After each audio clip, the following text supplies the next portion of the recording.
Hey guys, we are finishing up the lectures for this week. We are doing the American legal systems in the court. Don't forget, next week we have one lecture on public opinion and your third quiz.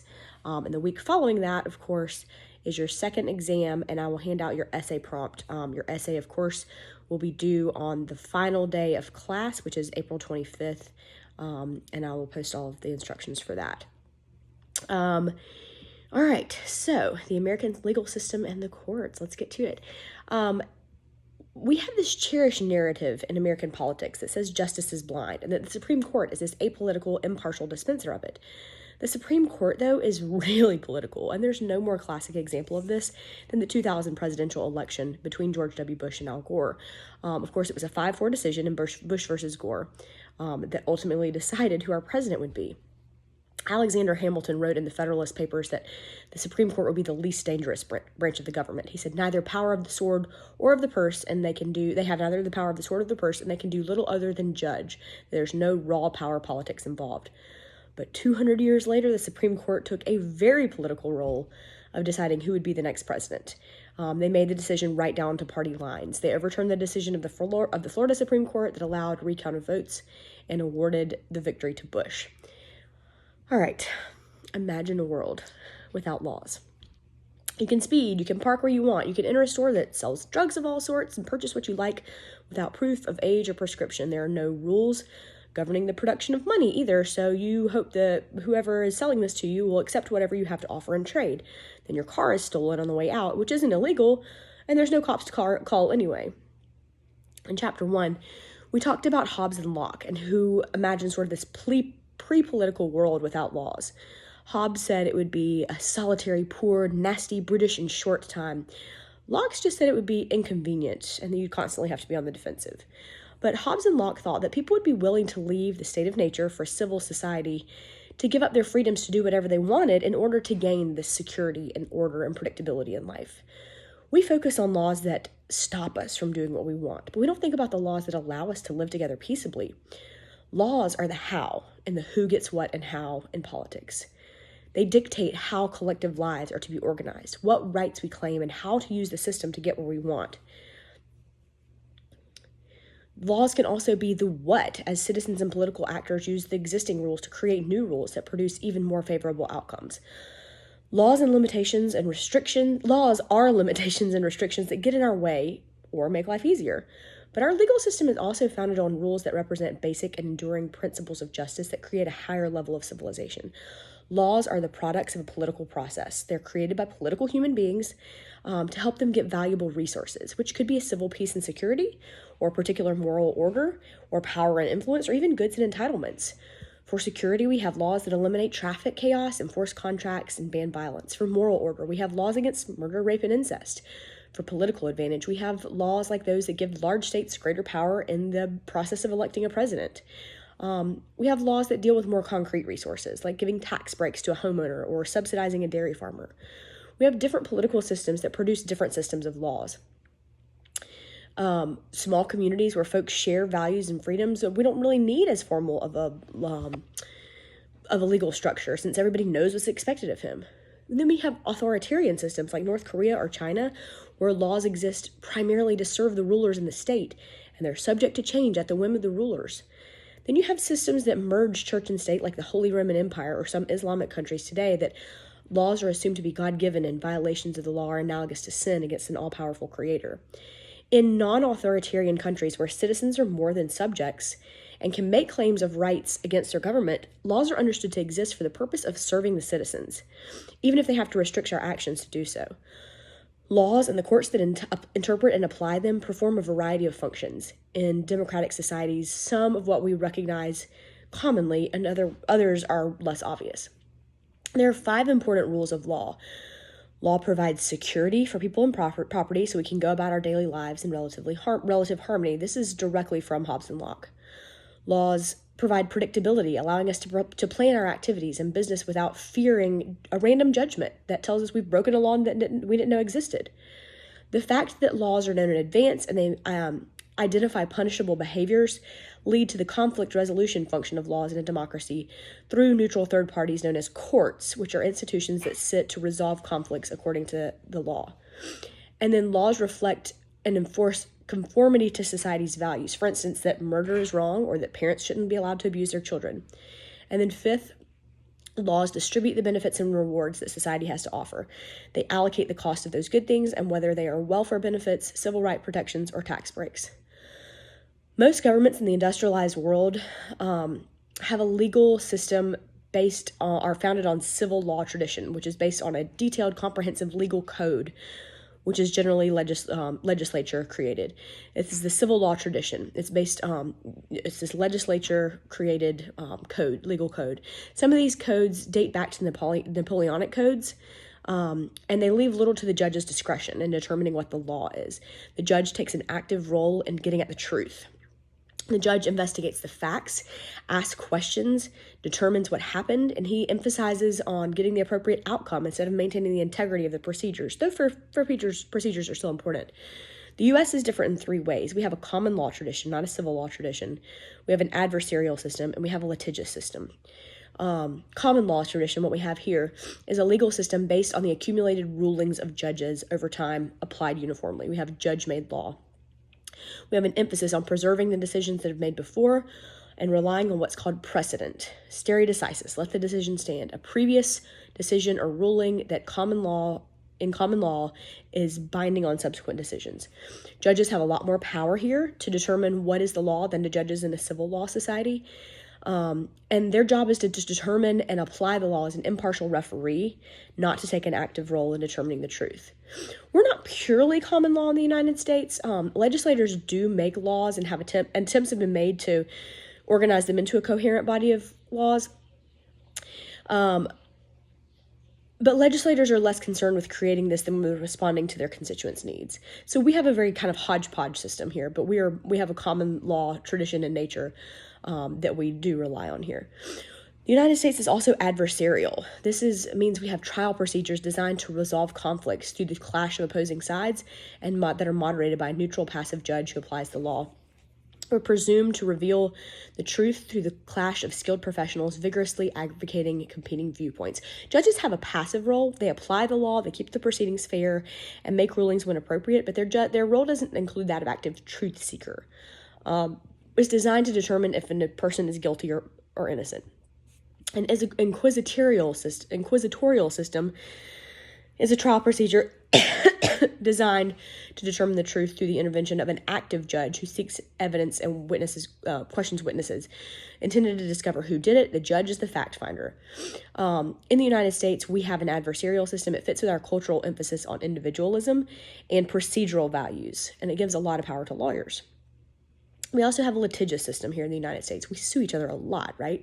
Your coffee cup says caution may be hot, right? Because somebody has sued about that. Americans sue each other a lot, more lawyers per capita in the United States than elsewhere. And there are a large number of lawsuits in the United States that measure our openness and democratic concern for the rights of all citizens. Litigation is unavoidable in democracies committed to individuals' freedom and citizens' rights to defend themselves from harm by others. We've also, as Americans, come to expect like a total justice, that everything bad that happens can be blamed on someone who should compensate them for their harm. Lawsuits are costly. Y'all, I went to law school. I have got plenty to say about this, but anyway, lawsuits are costly. It costs you the taxpayer money. You have to pay the salary of the judges, the legal staff. You have to pay not only the state-appointed lawyers. There are always attempts to limit these lawsuits in politics, but it really hasn't come to anything. Then you have substantive and procedural laws. Substantive laws are laws whose content or substance defines what we can or cannot do. The actual substance defines what we can or can't do. And then you have procedural laws. These are laws that establish how laws are applied and enforced, how legal proceedings take place. These establish the procedures used to conduct the laws. Our founders were a lot more concerned with limiting the power of the government to prevent tyranny. So we have a lot of procedural protections. Procedural due process, procedural law that protects the rights of individuals who must deal with the legal system. We have a lot of procedural due process here. Sometimes procedural and substantive laws clash. For example, if the police have failed to read your rights, you may be spared punishment even if you broke a substantive law. But this is complicated by the fact that not all judges interpret procedural guarantees the same way. And you have criminal laws. These are laws, we talk about criminal and civil laws. Criminal laws prohibit the behavior the government has determined to be harmful to society. So the violation of a criminal law would be called a crime. This is referring to a crime against the state. So the government prosecutes these rather than the family of the murder victim or something like that. If the penalty if found guilty will be some form of payment to the public, community service, jail time, even death. You are paying your debt to society because your actions were seen as a harm to society in criminal law. Civil laws, though, these are laws that regulate interactions between individuals. The violation of civil laws is called a tort. You take an entire class on criminal law in law school, and you take an entire class in law school called torts. A tort, for example, is if one person sues another for damaging his property or failing to fulfill a contract. This is not a crime against the state, but rather to an individual. The government's purpose here is not to prosecute a harm, but to provide individuals with a forum where they can peaceably resolve their differences. The government doesn't have any stake in an outcome here. But sometimes you can have both a civil and criminal trial. Like, for example, somebody drives drunk and causes an accident that seriously injures someone.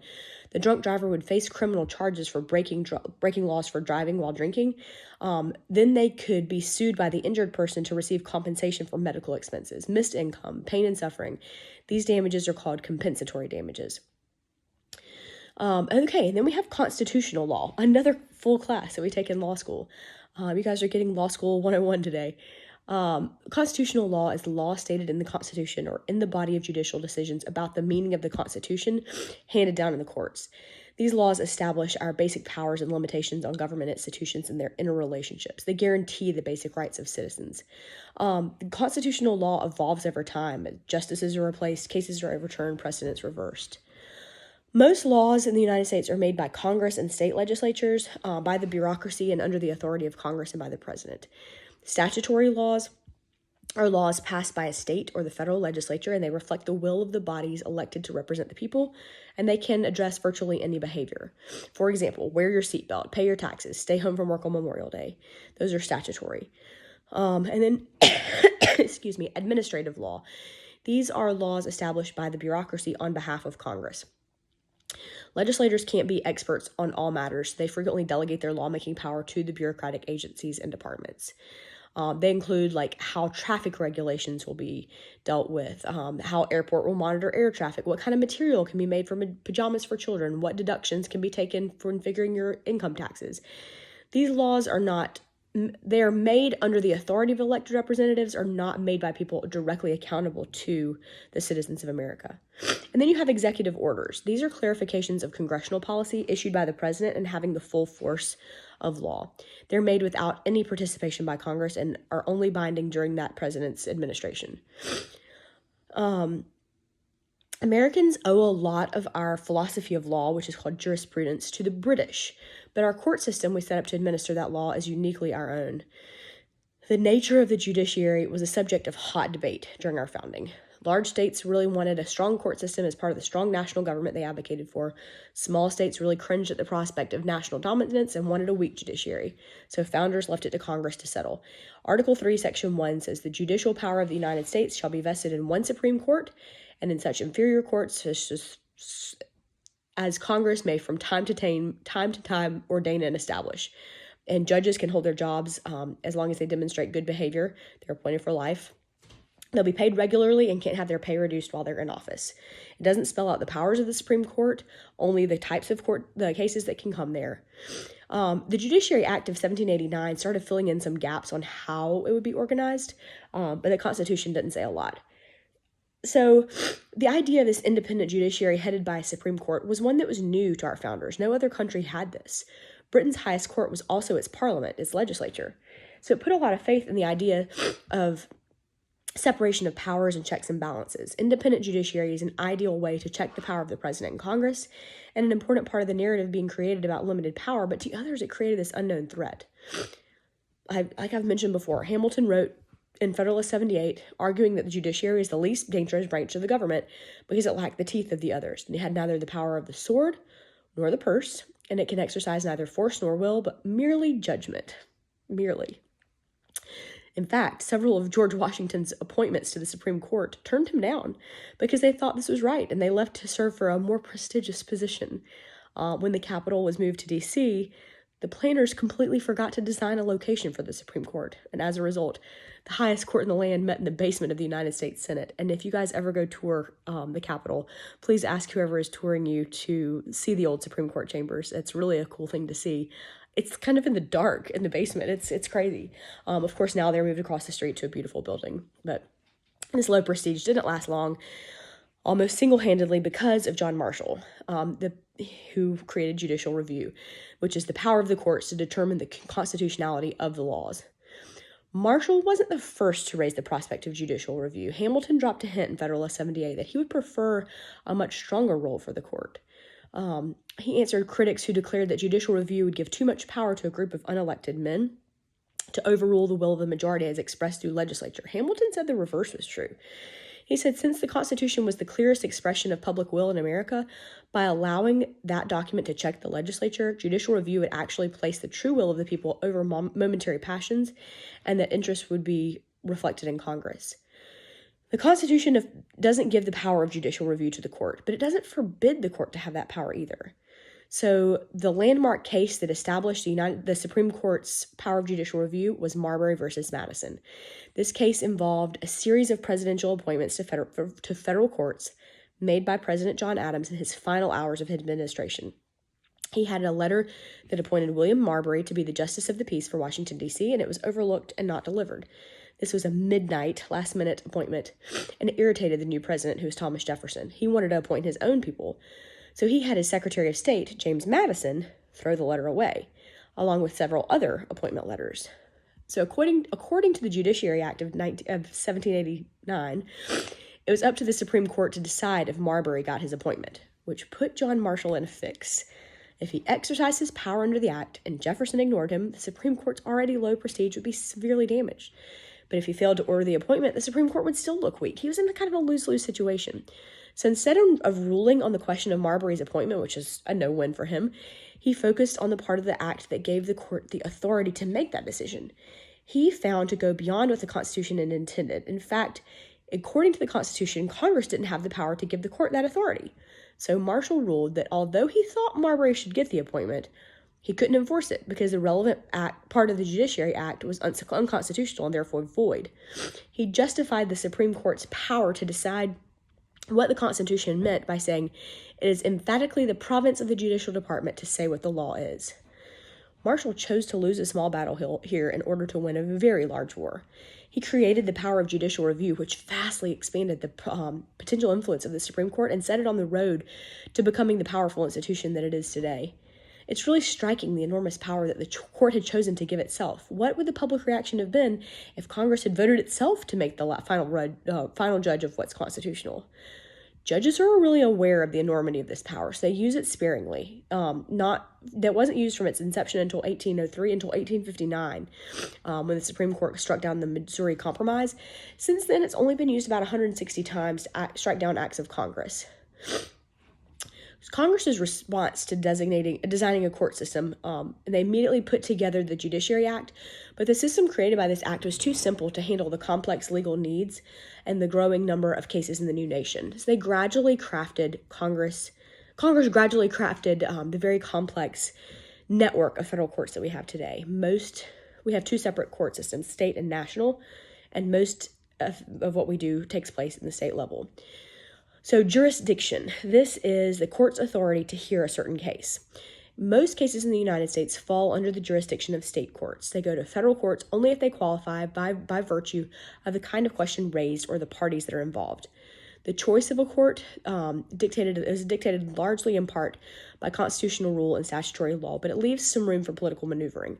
There are four basic characteristics of a case that help determine which court has jurisdiction over it. First is the involvement of the federal government. The parties to the case, for instance, if the state is involved, where the case arose, and how serious of an offense it involved. So once a case is either in the state or federal court system, it almost always stays there. Only rarely does this change, and when for example, when a case in the highest state court is appealed to the Supreme Court, this can only happen for a question of federal law. So original jurisdiction is the authority to hear a case first. Appellate jurisdiction, this is the authority to review a decision made by a lower court. This refers to hearing a case on appeal, which is the rehearing of a case because the losing party in the original trial argues that a point of law was not applied properly. Almost all cases that come to the Supreme Court come on appeal. The Supreme Court doesn't have much original jurisdiction. In fact, most things come on appeal. So each state, has its own constitution and its own set of rules for structuring and organizing its court system. State court falls into 3 tiers typically: trial court, intermediate court, and state Supreme Court. Judges in state courts can be chosen through a variety of procedures specified in the individual state constitutions. They range from being appointed by the government or elected by the state legislature. And judicial elections are controversial. Supporters say that this gives people a voice. It can hold them in line with public opinion, but critics say that a judicial election can create a conflict of interest. For example, you can have an organization that spends a lot of time in court and spend a lot of money to try and influence this judicial election. But others argue that there are few who are able to cast educated votes in judicial elections, and that the threat of defeat may influence a judge's ruling. The federal system is also 3-tiered. The entry-level court is called the district court, then you have the appellate court, and then you have the Supreme Court at the top. There are 94 federal courts. They're distributed, so each state has at least one. And juries are responsible for returning the final verdict here. In the Court of Appeals, any case appealed beyond the district court is slated to appear in one of the Court of Appeals. There are 12 of them across the country, and they have a largely appellate jurisdiction. The decisions are made by a rotating panel of 3 judges who sit to hear the case. As far as qualifications and selections of a federal judge, the Constitution's quiet about it. They specify they only have a lifetime appointment, and they are to be appointed by the Senate. Federal judgeships are awarded on the basis of several criteria: rewarding friendship, supporting and cultivating future support, and ideology.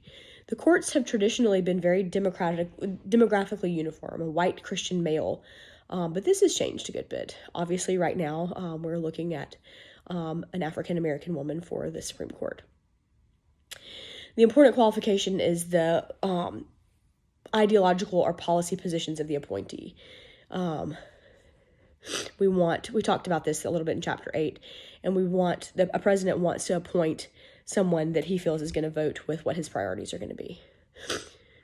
How do you think the federal judiciary would be different if we elected our judges instead of appointed them? I think it may look a little differently. All right, so the Supreme Court. At the very top of the nation's judicial system is the Supreme Court.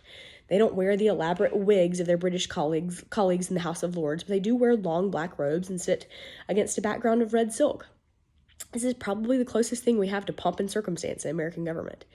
Even after this contested election in the year 2000, the Supreme Court still gets higher ratings from the public than Congress or the president, and they don't suffer much from the cynicism about government that affects the other branches. The Supreme Court is seen as kind of above politics, as the founders really wanted them to be, which gives their rulings greater force and legitimacy. They don't have to seek re-election, but they're not removed from politics. In fact, they're very political in 4 ways: by how they're chosen, what cases they decide to hear, how they make decisions, and the effects of their decisions. So how are they selected? In a perfect world, we'd select the wisest, most intelligent jurists in the country to be on the Supreme Court. But in a political world, we need this wisdom, intelligence to be balanced against a system that makes those justices the choice of an elected president and confirmed by elected senators. On paper, the process for choosing judges is not that different from a Supreme Court judge is not that different from a regular federal judge. But the composition of the Supreme Court has a lot of political consequences. The president wants to nominate the most qualified person with the highest ethical standards, but they also need to meet other prerequisites.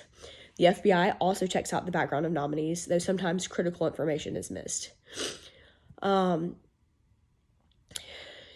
Political ideology. The president wants to appoint a well-qualified candidate, but they're also constrained by the desire to find candidates who share their views on politics and the laws. They have a traditional liberal conservative dimension. The Supreme Court justices, like all humans, have views on the role of government, the rights of individuals, the relationship between the two, and the president wants to appoint those who look at the world the way he does. 90% of Supreme Court nominees belong to the nominating president's party. Justices can also take the view that the Constitution means exactly what it says it means, and that interpretations of it must be informed by the founders' intentions. This is called strict constitutionalism, a judicial approach holding that the Constitution must be read literally with the framers' intentions upmost in mind. They think that if the Constitution is to be changed, it must be done by amendment, not by judicial interpretation. This tends to be a conservative position because of its adherence to the status quo. The opposite view is called judicial interpretivism, which is a judicial approach that holds that the Constitution is a living document and that judges should interpret it according to changing times and values. This tends to be a more liberal position because of its emphasis on change. More than half of the people nominated to the Supreme Court have been a personal acquaintance of the president. They're often friends or political allies that sometimes the president wants to reward in a very impressive fashion. The president wants to appoint somebody to represent a group they should feel be included in the political process. For example, we're looking at an African-American woman right now because that is someone that the president feels like he needs to include in this process. The Senate then has to confirm the appointee. The Senate approves the presidential appointment. The Senate judiciary plays the largest role. They hold hearings. Sometimes they invite the nominee colleagues and some concerned interest groups to testify, and sometimes the hearing and subsequent votes are mere formalities, but as the appointments have become more ideological, the hearings have had the potential to become political battlefields. There are some political considerations also around how the justices make their decisions once they're a part of the Supreme Court. They can't hear all 8,000 petitions they receive every year. So they're really screened to reduce the number to a more manageable 80 or 90 cases a year. But how they screen them is a political process. Almost all cases come from an appellate, not original jurisdiction, and virtually all arrive in the petition of what's called a writ of certiorari, which is a formal request to the Supreme Court, by the Supreme Court, to call up the lower case, which it decides to hear on appeal. For a case to be heard, it has to be in the Supreme Court's jurisdiction and must present a real controversy that has injured the petitioner in some way, not just requesting the Supreme Court's advice on an abstract principle. The role of law clerks. I was a law clerk, but not in the Supreme Court, so my role was a little differently. The role of a law clerk, they're usually recent graduates from law school who have served a year as a clerk to a judge on a lower court. They have a tremendous responsibility over these certiorari petitions. They have to read them all, and they have to summarize them in a 2 or 3 page memo recommending to the judges on whether or not to hear the case. Memos are circulated to the offices, and all the justices read them, and they then decide at Friday afternoon meetings what they're going to discuss. There's a rule of 4, which is an unwritten requirement that 4 Supreme Court justices must agree to grant certiorari in order for the case to be heard. Some other reasons to grant cert are made by novice lawyers without a lot of discretion who operate under enormous time pressures, and by the justices who rely on the evaluations of these young lawyers while bringing the process of the full array of values and ideologies for which they're chosen. So there are other factors in the decision-making process. First of it is whether the United States, under the representative of its lawyer, the Solicitor General, is party to any of the cases before it. The Solicitor General is the Justice Department officer who argues the government's case before the Supreme Court. And they're also influenced by what's called an amicus curiae brief, which is a friend of the court document filed by interested parties to encourage the court to grant or deny certiorari in order to decide a case in a particular way. So once a case is on the docket, the parties are notified and they prepare their written briefs and oral arguments. Lawyers on each side get a half hour to make their cases, and they're often interrupted by justices who seek clarification, criticize points, offer supportive arguments. I had a friend watch a case in front of the Supreme Court a few weeks ago, and she was like, "Why are they talking so fast?" I was like, "Well, they've got to get through everything because they also keep getting interrupted." This half-hour rule is followed pretty strictly. The decision-making occurs before and during the Supreme Court conference meeting. There are debates and discussions that take place in private, though justices have often made revealing comments in their letters and memoirs that give insight into the dynamics of conference decision-making.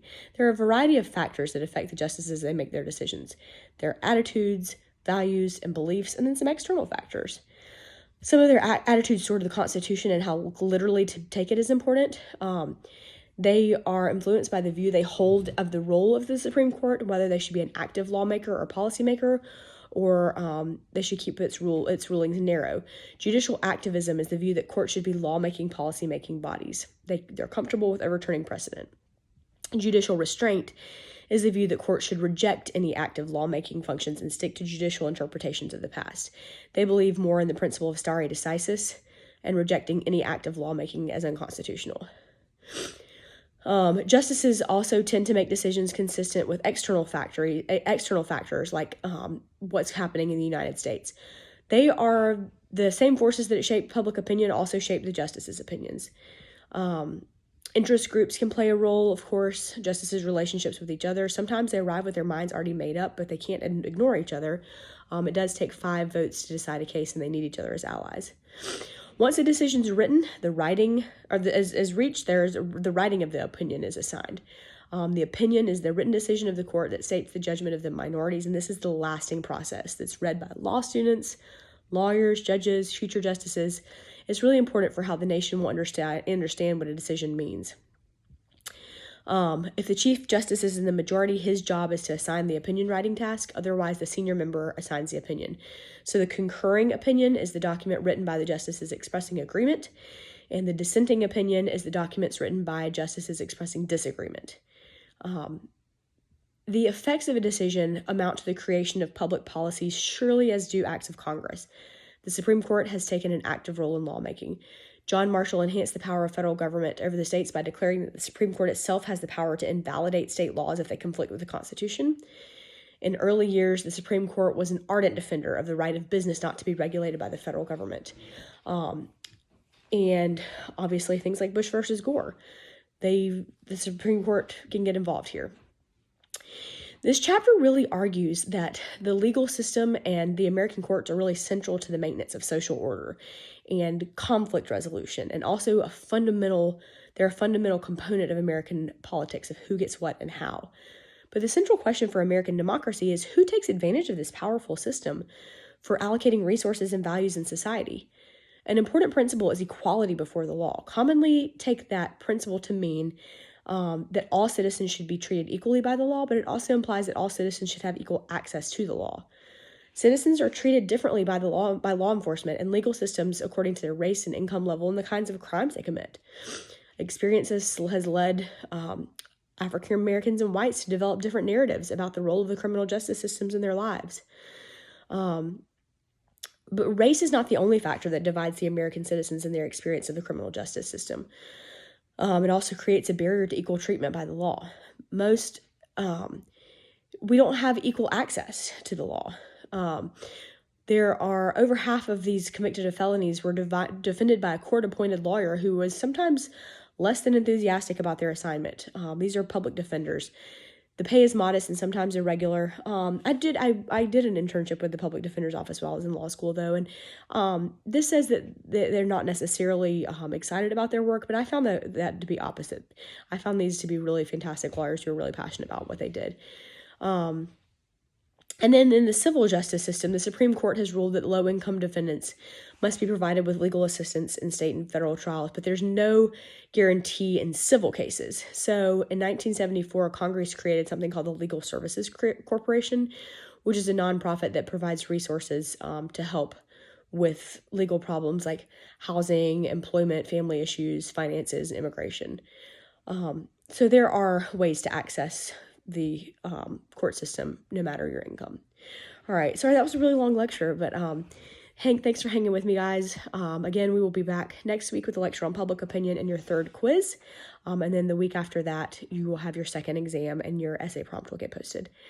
Please email me at my Gmail with any questions, and thank you so much.